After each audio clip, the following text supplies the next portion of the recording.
Welcome to The View, exploring truth in Jamaican politics.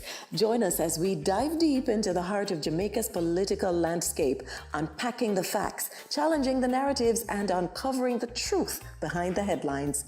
With expert analysis, bold discussions, and unfiltered perspectives, we bring you the conversations that matter.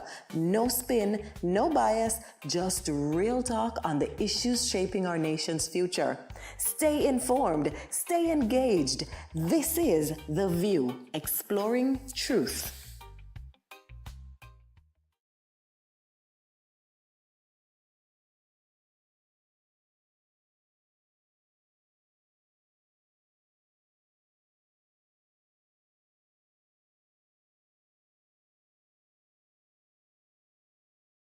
YouTube.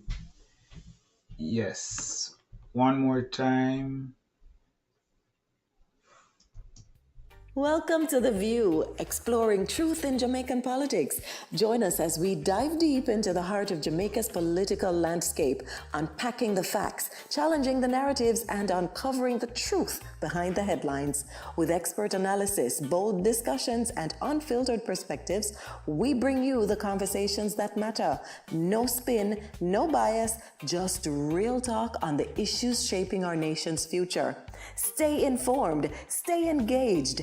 This is The View, exploring truth. Welcome again, my viewers and subscribers to the channel. If you are joining us for the first time, I encourage you to like, subscribe, and share the channel. Let us continue to build the channel together. Um, Today, I will be looking at a very interesting topic. As you know, in recent days, there has been a lot of things being said about the media in Jamaica and how how allegations that they are either aligned or are let me use the word bought out by some political parties. So that has taken on certain let me, yes, you have persons who are buying into it and persons who are not. So today I want to dig a little deeper in it, to see how you feel. What are persons saying? Do you agree? Do you disagree that political parties are buying out the media? Is it true? So I want to explore that today, and I am supposed to be joined by two persons who are in the know where this is concerned. Um, so I want to just to get to the bottom of it to see if there's any truth to media being influenced or or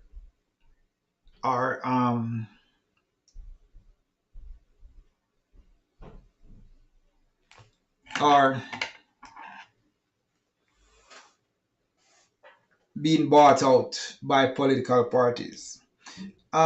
I have some views on the issue itself. Um, I I think, and this is my personal view now, that person can effectively practice their craft as media practitioners and also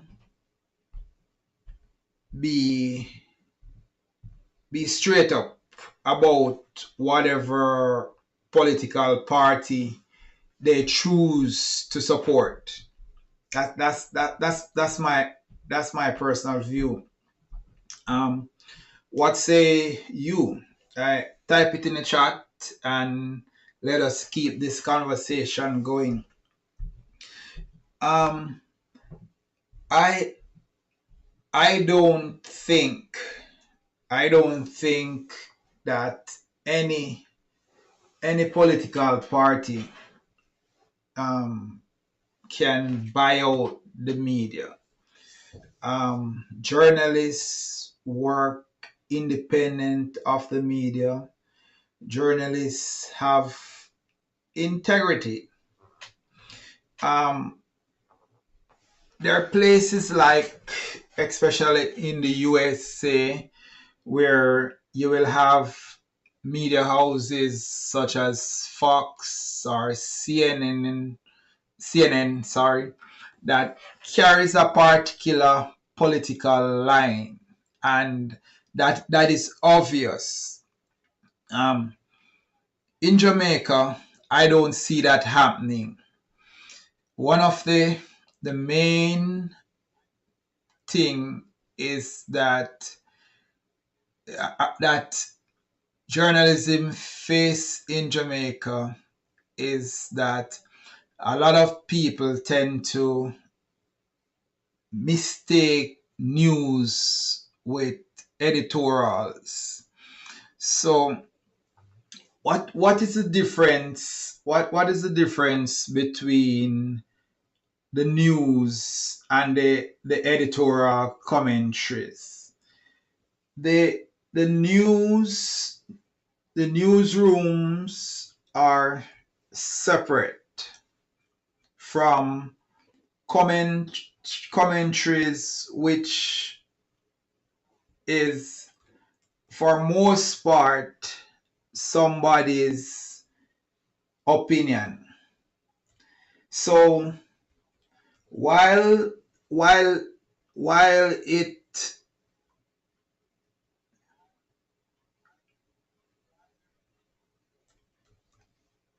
might be carried in a particular newspaper or on a particular, say, radio or television station, it is the individual who is speaking opinion, and that is the first part that need to be understood. Then secondly, news is the story of the day. What is happening? What did a particular person say, do, where, when? That's the news.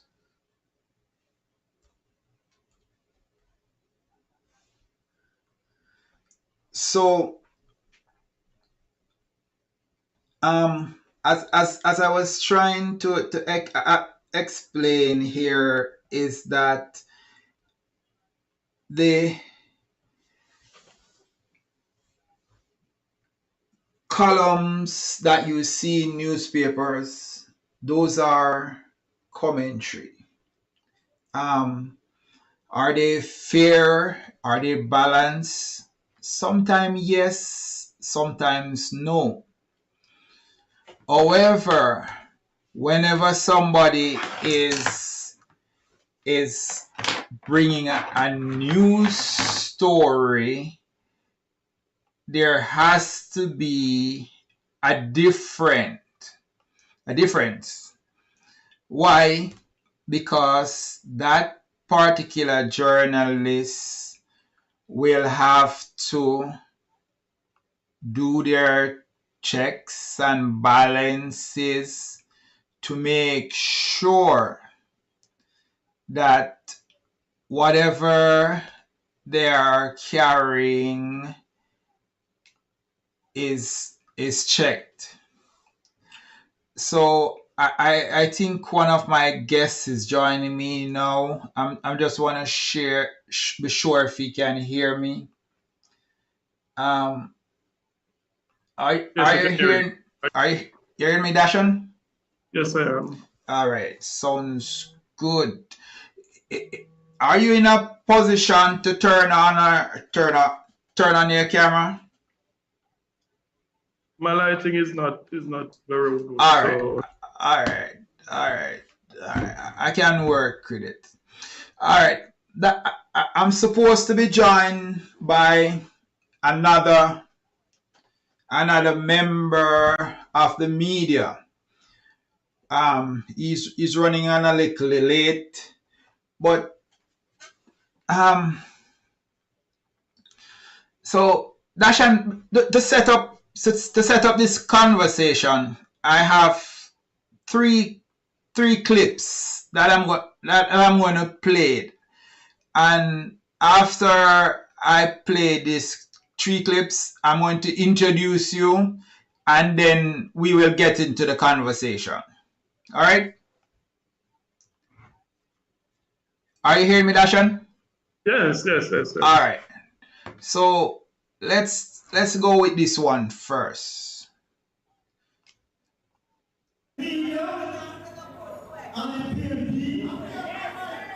Destroy Edward Siana. The media and the PNP destroy his rule.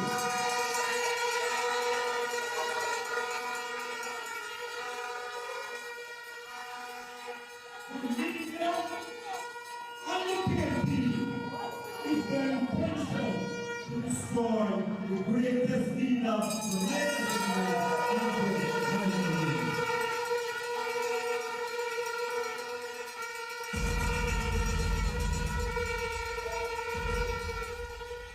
I said before, I said years ago, I was classified by somebody.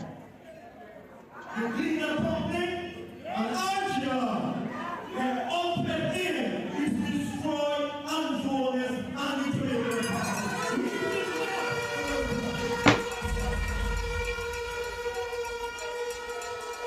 The cleaner and Asia has never published overcome anything. Yes, to the Jamaica party level. We can never do anything to suit them and satisfy them. But I can tell them, whether they like it yes or no, I will do it first. All right. So that is the first clip. Here is the second one. And they're supported by the elite, and the media is bought out by them too. So it's not an easy road to trod the road that we are treading, comrades. It is not going to be easy to get them out because the news, the things that we put out don't get covered. Even today, there's a poll being run right now. It's a independent. I think it was paid for by some business people. A Don Anderson poll. The key metric in any poll is voter intention. Who do you intend to vote for? That's the key metric. Today they published it on a Saturday, which is the lowest sales of any newspaper day. When it shows that the PMP is 5% ahead. We were at 9 at the end of September, so we have come off a bit. The Labour Party hasn't got any of that. They are where they were. It's undecided that have grown. In the meantime, they have had their conference. They have had the Spark program. They've had the Reserve Income Tax Credit, which is essentially a $20,000 grant to over 300,000 people. They've just been spending money to try and get themselves back to where they were. And we have been a bit cautious in putting out our ideas because we have found on multiple occasions that they tend to be appropriated by the Labour Party. And then they're so powerful in the media and their communications is so strong, it's very difficult for us to set the narrative to show that we were really the originators of that idea. And so we are trying to time our release so that we don't suffer from that. But in the meantime, we have held our own in the polls. All right, so those are the two first clips that I want to play to set up this conversation. I have a third one that I will play later in the program.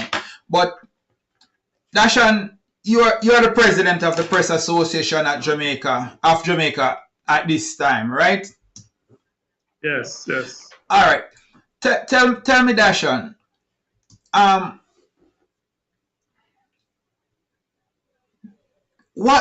How do you feel when you, as a journalist, as a president of the Press Association, hear comments like these coming from the political platform?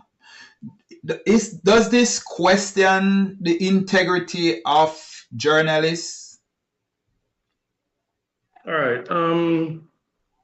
I view the comments in several ways, maybe different from other people, and I'm talking personally.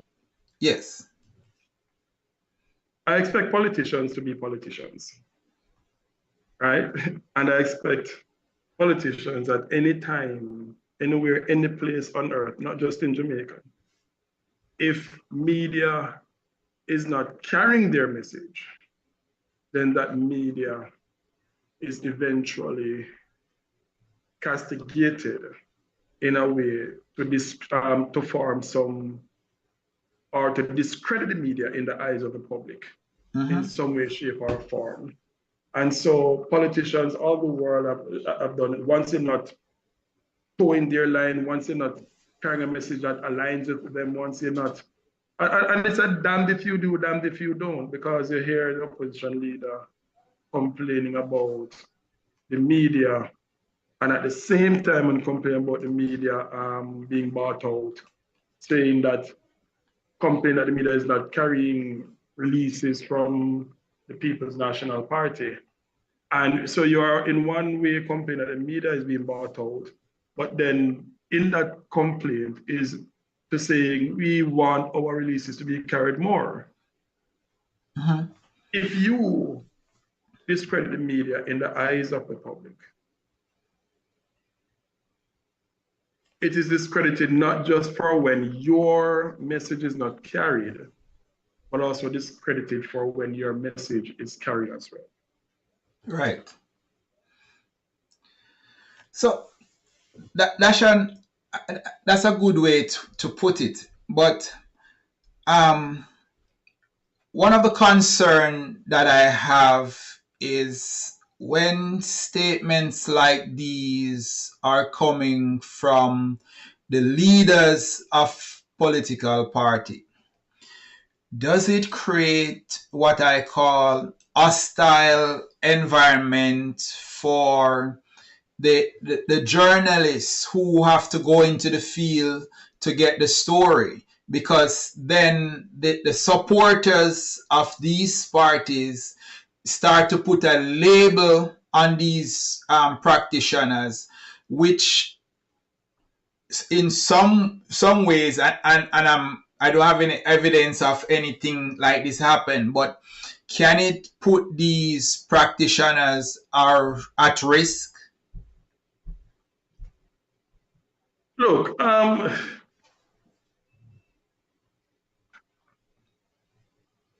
journalists are at risk in their job in every way, shape, and form, right? And we have to just be real about the job that we do as journalists. And I've been a journalist for 21 years, given that most of my journalism was not running down on the road of those some of the times. I covered a few crime scenes and stuff like that, but not many. Politicians from time consistently. It's not just now. They have been trying to label the media. I mean, if you dig into our political history, you'll see from time to time, there was a period in time when Michael Mann was prime minister when they marched down on the Gleaner because I believe the Gleaner was not carrying the message or the Gleaner was anti-PNP. And I mean, I could go on and I could call up others and name the others that the politicians target the media and stuff like that. Does it make the environment which journalists work in a little bit harder? Sure, it does. But at the same time, we as journalists, we know that it is an environment in which we work in because we're not blind to what happens in the world in the past at all. We're not blind, and we know that what happened in journalism in any country in the world can happen in Jamaica as well.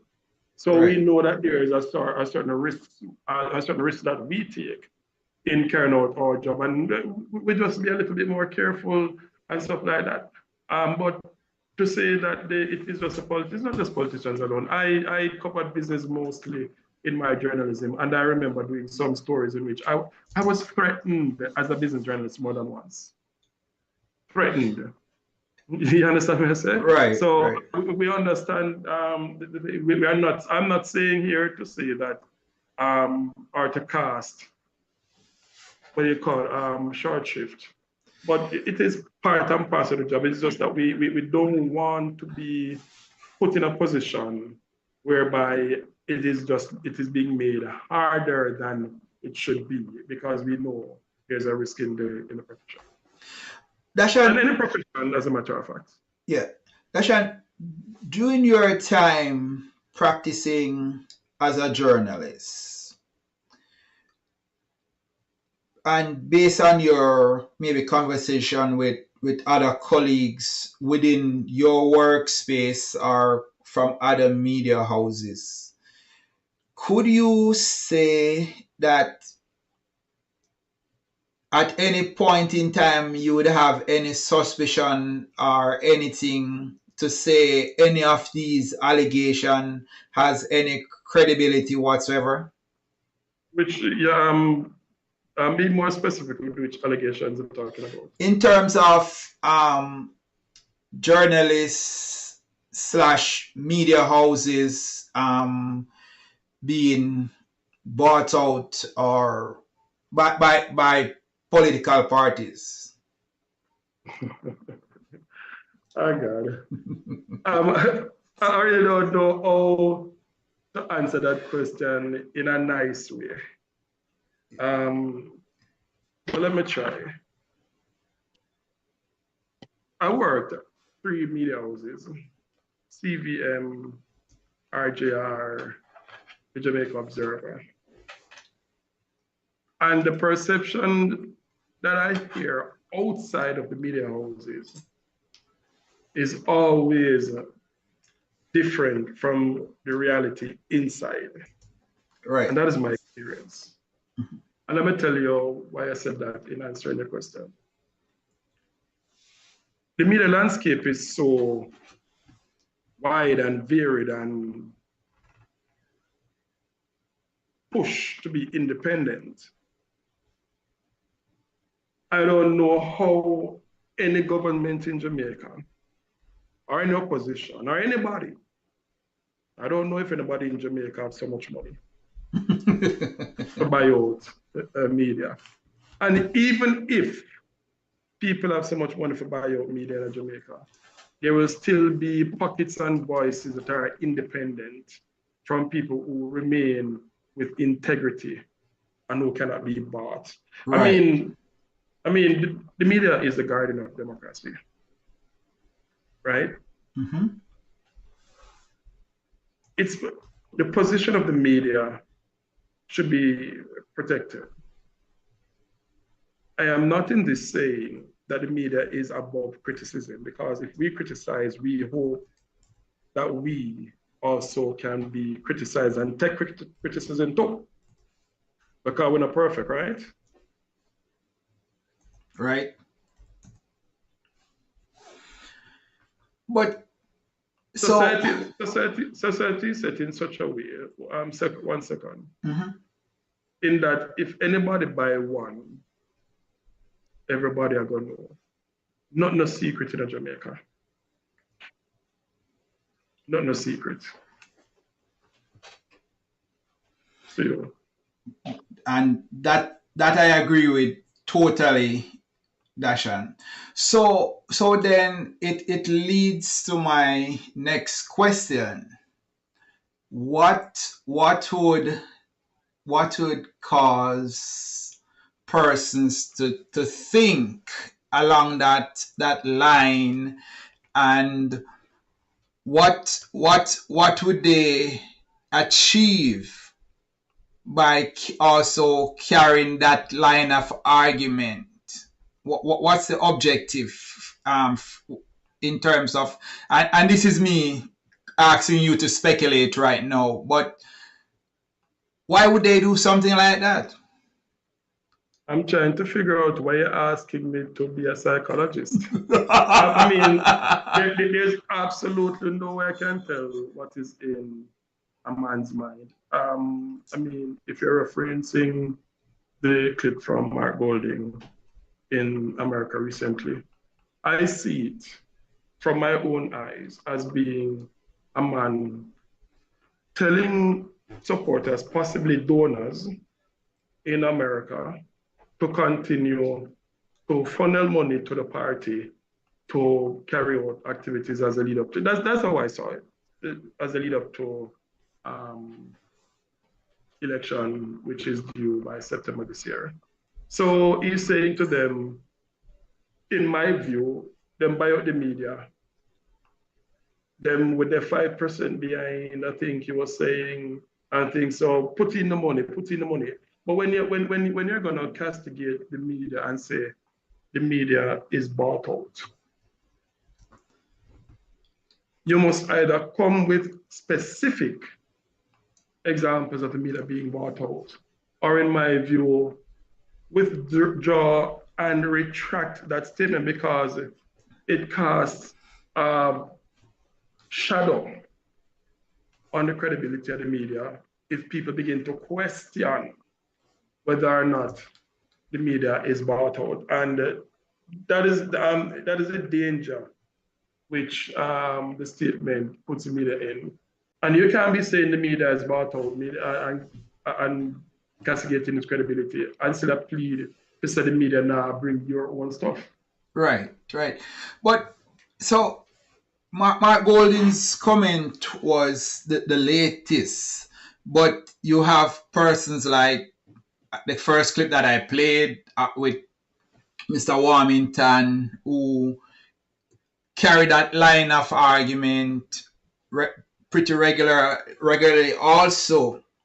So the bottom line here, Dashan, and this is what I want to get down to, is that, Dashan, could you explain to the viewers and subscribers, because say you work at a TV station and you would have our newspaper, and you have sections where commentary, where editorial or stuff. What's the difference between the newsroom and commentary or opinion pieces? Could you explain that part of the business to the viewers and subscribers? If I understand properly what you're saying, commentary and well, I don't know if I have a, what they call it now, a sharp division between what commentary and opinion is. But they are different from news. Commentary / opinion is me commentating or giving my opinion on some issue of the day. You're taking it from your perspective. A news report, on the other hand, is you not take it from your own perspective, no, but you know, are an observer. No pun intended, and just and just projecting what you have observed. So you're not giving your views here. You're just saying this is what I saw, not what I believe. Right. what I saw, what I'm reporting on. So, Yeah. in other word, in terms of commentary / opinion pieces, those can be biased because it's the Yes, opinion of yes, a person. But yes, when it yes, comes on to the news now, you are reporting what you saw, what you heard, and also what you would have verified. Verified. Am I correct on that? yes, yes, yes. Not to say opinion pieces don't have verified sources or what they see and all that. Mostly opinion pieces come from non-journalists per Right. se. People, maybe non-journalists or non-practicing journalists, because sometimes journalists, people who have moved out of journalism may continue to write an opinion piece, right? Right. But practicing journalists do news reports. If you're not a practicing journalist, you want to write for it to be published in the newspaper or something on the television or on the radio, then we classify that as commentary / opinion. And that's different categories of thing. I mean, one second, they still must meet the same criteria of checks and balances to make sure so you know lie to nobody. And that what said it is true, whether it's commentary / opinion or news thing. But then it's coming from a different part of the offense. One, an observer, one, somebody projecting their own beliefs. Right. Dashan, you said you have worked across 3 different media houses, right? Based on your experience, and you can plead the fifth on this one if you don't. Does media owners have influence over the newsroom, or the newsroom are totally independent? All right. Before I'm gonna answer, but I want you to define what you mean as influence. All right. So say I own the Jamaica Observer. Mm-hmm. All right. And I am going to come in and tell the news editor, said, listen, you need to carry less coverage of one particular event compared to another. So give this event more prominence more than the other. If that is influence, I've never. Well, look, I don't know about any media owner in Jamaica who has the time for that, to be honest with you. I absolutely don't know anybody who has the time. Yeah, sure, if a media owner is doing something and he has a media, I mean, if he calls his editor and says, cover this, you'd expect the editor to cover it as well, because it would be some news as well.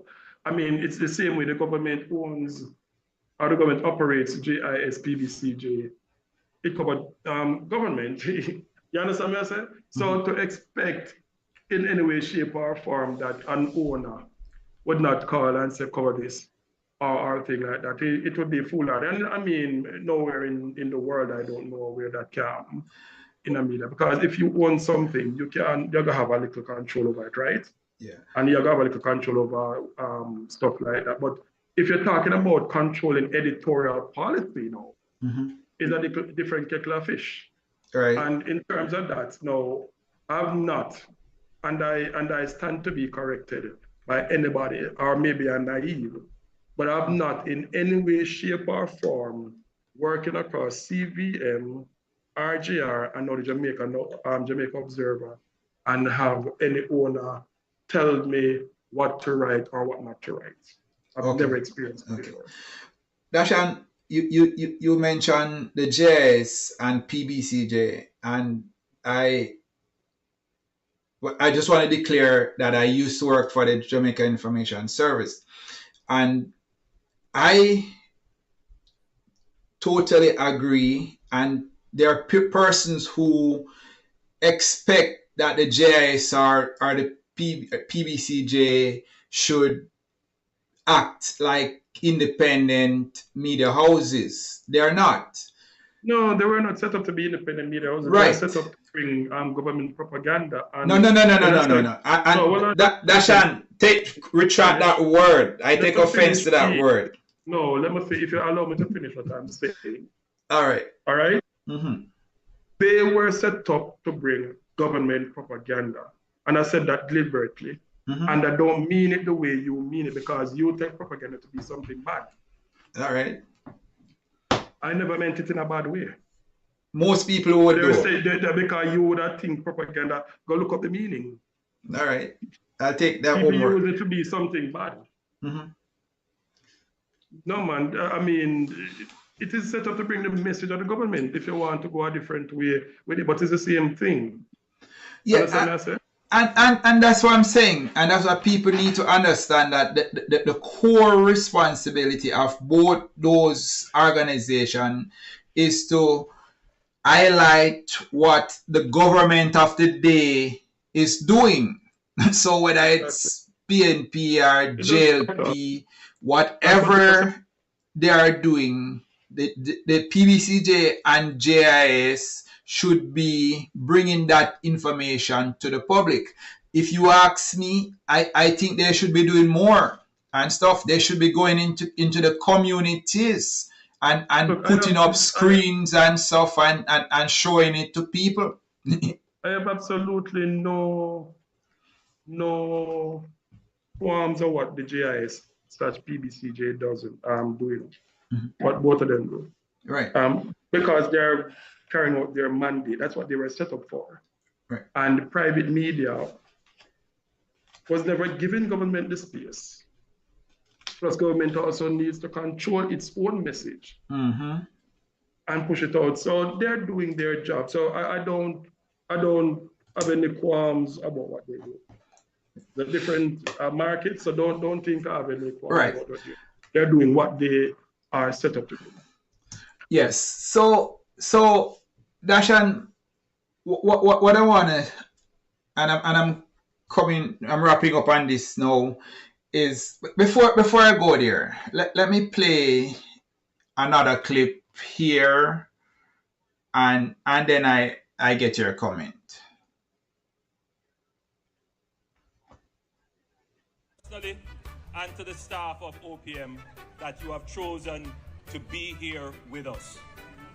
Now, I am not here to make a political statement, but you know what time it is.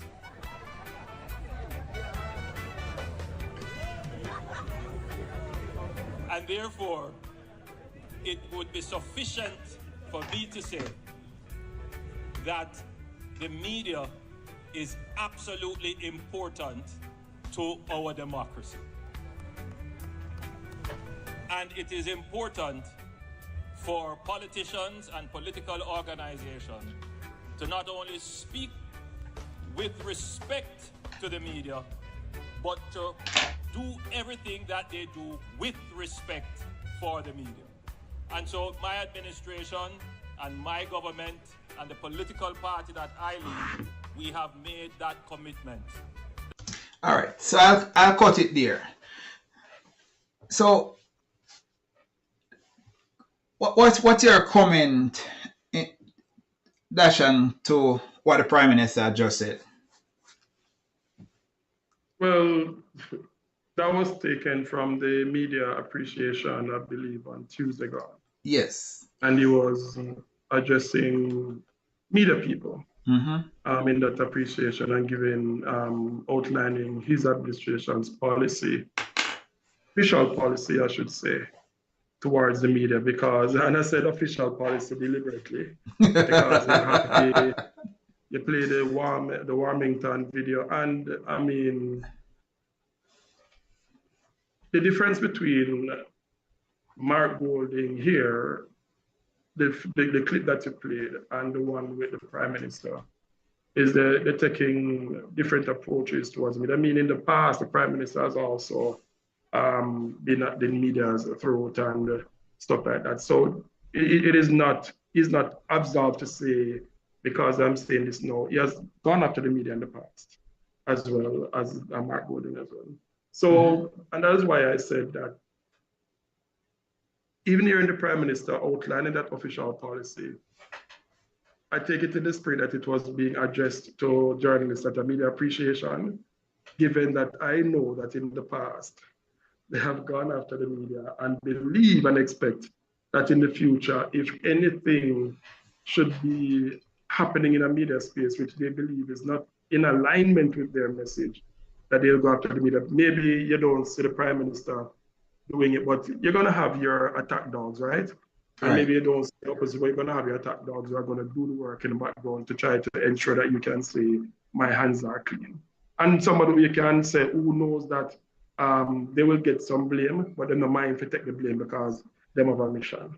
And that's how politics works. Right. All right.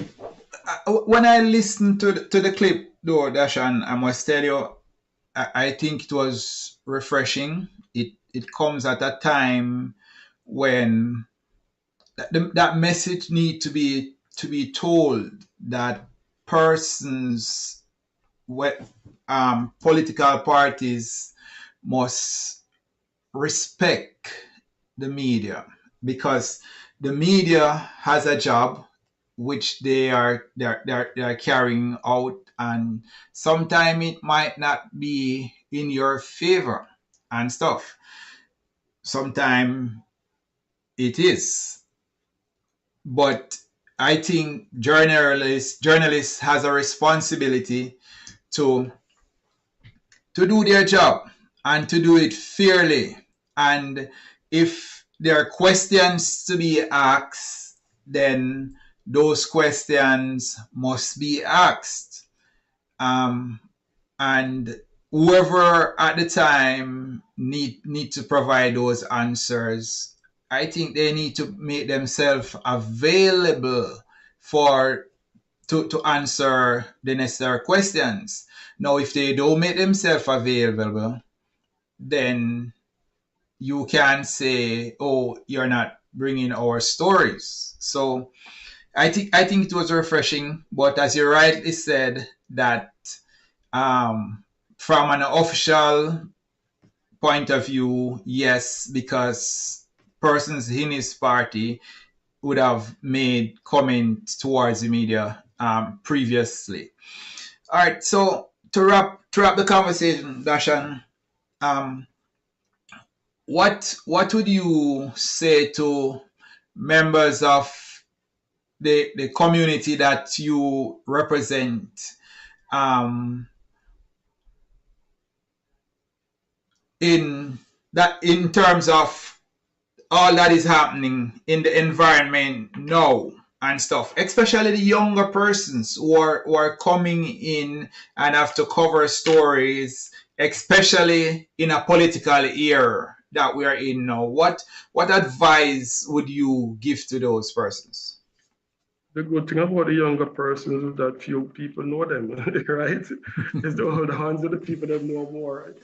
So, but on a serious note, though, we typically, I believe, understand our job. We understand the risks that come with it.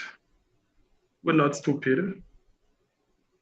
We take precautions, and we know from time to time that we will have some stories which may crush somebody calm, and they may come out and bad. But at the end of the day, our job as journalists, we're the guardians of democracy, and this is not something that is said lightly. And that's why we are called the fourth estate. The fourth estate, like the fourth arm of government. Right. You know, you have the judiciary, the legislative, and the executive, and media being the fourth estate. That fourth estate name becomes so likely. We're here to inform and educate, entertain sometimes. And we're here. Yeah, go ahead. One final question.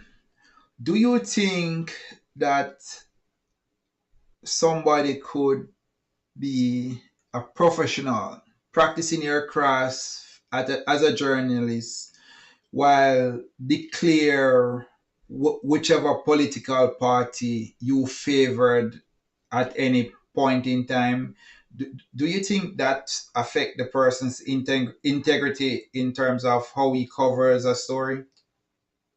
That's a question that I've asked myself many times, and I've answered it on both sides of the coin when I ask myself that question.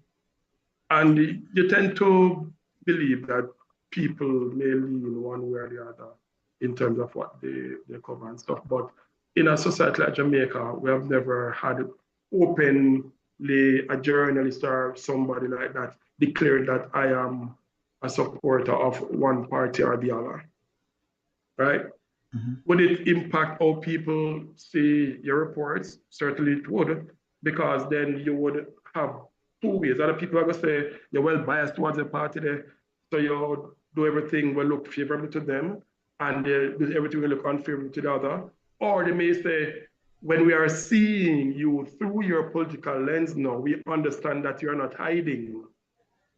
And we know that when you're reporting, we know how to view your report. Then we are say, oh, this reporter, I do that, but him or she a PNP or him or she a JLP, but they are question. You're sure? And thing. Right. And I mean, in some countries, people declare some newspapers. In other countries, they declare for one party or the other, and they will write their editorial opinion in favor of one party or the other. In Britain, it is common in like Canada.